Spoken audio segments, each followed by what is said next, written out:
ہمارے معاشرے میں عوام الناس کی اکثریت یہ سوال پوچھتی ہے کہ عام غسل اور غسل جنابت میں کیا فرق ہے؟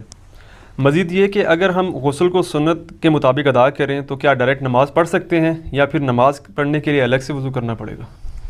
دیکھیں، یہ بڑا کرٹیکل سوال ہے، یہ اکثر لوگ کرتے ہیں۔ میں نے وضو، غسل، تیمم، استنجا، حیض و نفاس کے مسائل، اس پہ 42 مسئلہ ڈیٹیل ریکارڈ کروایا تھا آلموسٹ 7 سال پہلے۔ اس میں نے بتایا تھا سورۃ المائدہ میں سٹارٹ کے اندر ہی وضو کا طریقہ آیا ہے کہ چہرے کو دھویا جائے، اس کے بعد دونوں ہاتھ کونیوں تک، پھر سر کا مسح اور پاؤں کو دھویا جائے۔ بل یہ پاؤں کے مسح والا اختلاف بھی ہے اپنی جگہ، المصنف ابن ابی شیبہ میں موجود ہے کہ اکرمہ جو تابعی تھے ابن عباس کے شاگرد، وہ پاؤں پہ مسح بھی کر لیتے تھے۔ اس کو زیادہ جھگڑا نہیں بنانا چاہیے۔ تو یہ وضو کا طریقہ قرآن کے اندر ہے، بخاری مسلم میں درجنوں احادیث ہیں، بلکہ مسلم شریف کے اندر تو 1000 سے زیادہ احادیث ہیں وضو، غسل، نماز اور طہارت کے مسائل کے اوپر، 1000 سے زیادہ۔ لیکن یہ آپ کو کہتے ہیں جی وہ وضو کا طریقہ تو امام حنیفہ نے بتایا ہے، تو احادیث کے اندر موجود ہے۔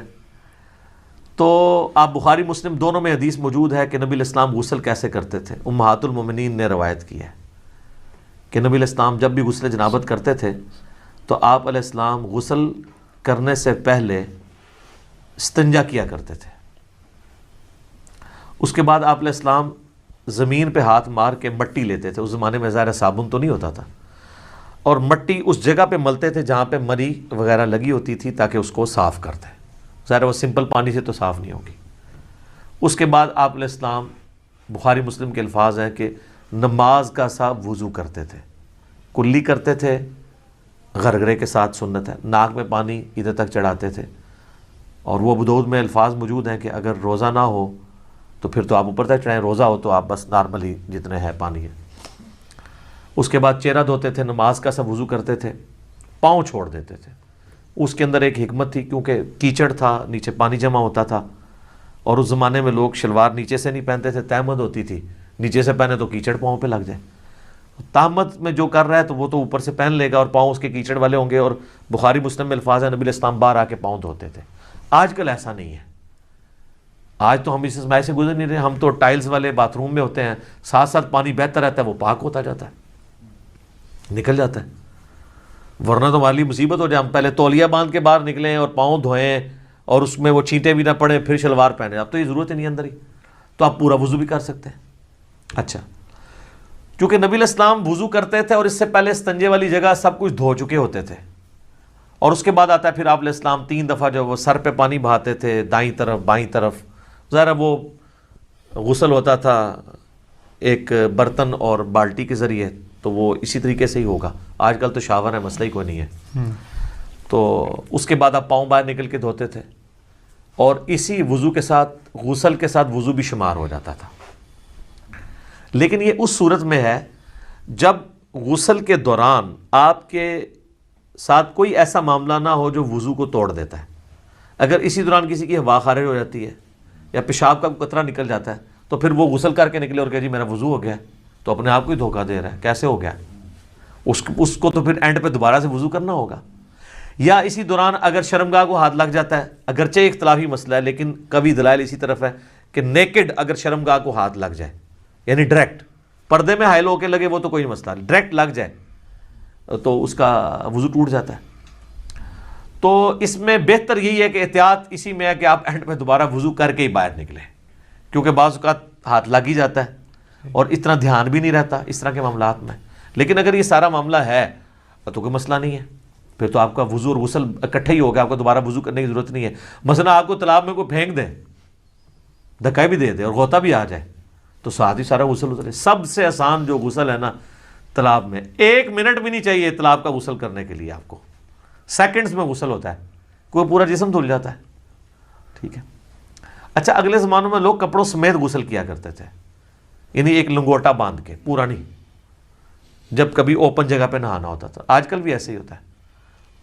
تو لیکن آج کل چونکہ باتھ روم ہے تو ہمیں ضرورت نہیں ہے۔ باقی دریا ایریا میں ابھی بھی آپ دیکھیں جوڑوں کے جو گیسٹ ہیں وہ لنگوٹا باندھ کے کر رہے ہوتے ہیں، وہ تو نیچے وہ باندھنا پڑتا ہے، ادروائز تو پھر ظاہر ہے وہ شرم و حیا والا ایشو ہو جاتا ہے۔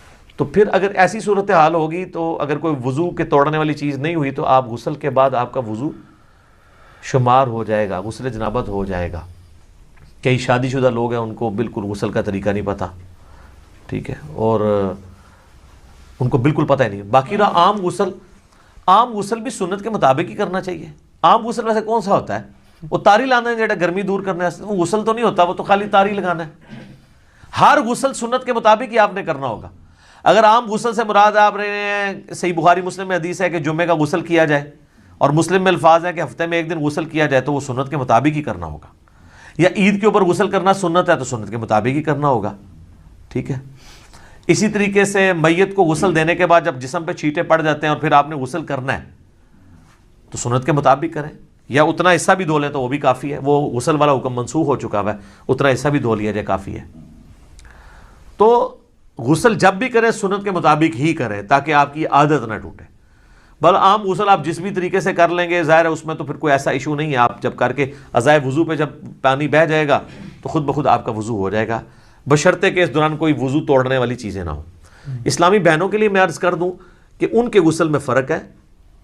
صحیح مسلم کے اندر موجود ہے کہ اما عائشہ کہتی ہیں کہ نبی علیہ السلام جو حالت حیض میں غسل ہے نا، اس میں ہمیں حکم دیتے تھے کہ ہم بالوں کا جوڑا بھی پورا کھول کے نا، جو بنائی ہوتی تھی آپ نے چٹیا، اس کو کھول کے غسل کریں. لیکن جو عام غسل ہے غسل جنابت، اس میں آپ کہتے تھے بس اوپر سے پانی بہا لو تو کافی ہے، کیونکہ عورت کے لیے تو تردد ہے، اس کی تو کئی بالٹیاں سر پہ ہی لگ جائیں گی. اس زمانے میں تو پانی بھر کے لانا بھی ایشو ہوتا تھا. آج کل والا صاحب تو نہیں ہے، اٹیچ باتھ ہیں اور اوپر جو ہے وہ آپ کا شاور چل رہا ہے.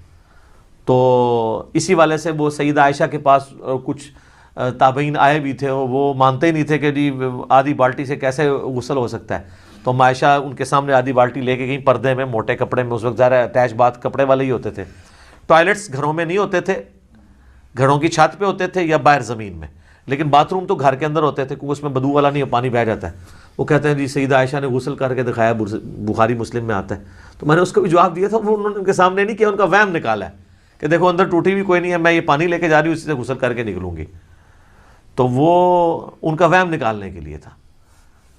تو یہ غسل اس صورت میں شمار ہوگا اس کے ساتھ وضو بھی، جب کہ وضو توڑنے والی کوئی چیز نہ ہو. تو ظاہر ہے اتنی احتیاط کے ساتھ. بعض لوگ تو بیچارے پوری احتیاط سے کرتے ہیں، اینڈ پہ جب وہ یعنی وہ کپڑے پہننے لگتے ہیں تو شرمگاہ کو ہاتھ لگ جاتا ہے، تو پھر 0 پہ آ گئے، جیسے 99 پہ سانپ کاٹ گئے نیچے آ گئے. تو بہتر یہی ہے کہ تسلی سے کر کے نکلیں، بعد میں آپ وضو کر لیں. اور اس میں کوئی غلوب والا شمار بھی نہیں ہوگا، ظاہر ہے کہ آپ اس اعتبار سے کر رہے ہیں. اچھا یاد رکھیے گا، ایک مجھے ضمناً آیا، لوگ پوچھتے بھی رہتے ہیں غسل کن چیزوں سے ٹوٹتا ہے. غسل اسی صورت میں ٹوٹے گا جب شہوت کے ساتھ منی خارج ہوگی، یا میاں بیوی ازدواجی تعلق قائم کریں اور اس صورت میں چاہے منی خارج ہو یا نہ ہو. بس یہ 2 چیزیں جن سے غسل ٹوٹے گا، ٹھیک ہے. حیض والا تو عورتوں کا معاملہ الگ ہے. تیسری کوئی صورت نہیں ہے. بعض اوقات پیشاب کرتے ہوئے منی کے قطرے نکل جاتے ہیں تو وہ شہوت کے ساتھ نہیں نکلے، اسے ودی کہتے ہیں، وہ منی نہیں ہوتی، وہ غسل نہیں توڑے گی. اسی طریقے سے بعض لوگ بیچارے پہلے غسل سے پہلے وضو کرتے ہیں، اس کے بعد جب سر پہ پانی ڈالتے ہیں تو ٹھنڈک کی وجہ سے پیشاب کے قطرے نکل جاتے ہیں، وہ سمجھتے ہیں آپ پیشاب نکل گیا پھر دوبارہ سے غسل شروع کر رہے ہیں. نہیں، پیشاب نکلنے سے غسل تو نہیں ٹوٹا، وضو آپ کا ضرور ٹوٹ گیا. تو وہ وضو تو آپ نے ویسے بھی اینڈ پہ دوبارہ ہی کرنا ہوگا احتیاطاً. غسل آپ اپنا جاری رکھیں. غسل کے دوران پیشاب کرنے سے، ہوا خارج ہونے سے غسل جہاں تک پہنچا اس کو آگے ہی لے کے چلیں، پھر 0 پہ نہیں آپ نے آنا، کیونکہ وہ غسل نہیں ٹوٹا، آپ کا وضو ٹوٹا ہے. تو وضو تو آپ دوبارہ بھی کر لیں گے. غسل توڑنے والی چیز میاں بیوی کا ازدواجی تعلق ہے، خواہ اس میں منی ہو یا نہ ہو، اور یعنی نائٹ فال، یعنی منی کا شہوت کے ساتھ نکلنا، وہ نائٹ فال کے ذریعے ہو یا کسی اور غلط طریقے سے ہو، یعنی میں کوڈ ورڈز میں بات کر رہا ہوں، تو وہ غسل کو فرض کر دے گی. باقی اور کوئی چیز جو ہے نا وہ غسل کو فرض نہیں کرتی. تو یہ ایسے مسائل ہیں جو لوگ عموماً پوچھتے رہتے ہیں. تو آسان ہی معاملہ جی، آپ دین سیکھیں، دین میں آسانی ہے. تو اگر آپ بعد میں وضو کر لیں غسل کے بعد، اسی میں احتیاط ہے، بجائے اتنا اس طرح کر کے کان پکڑنے میں، آسانی اسی کے اندر ہے آپ کی. ٹھیک ہوگی جی، جزاک اللہ.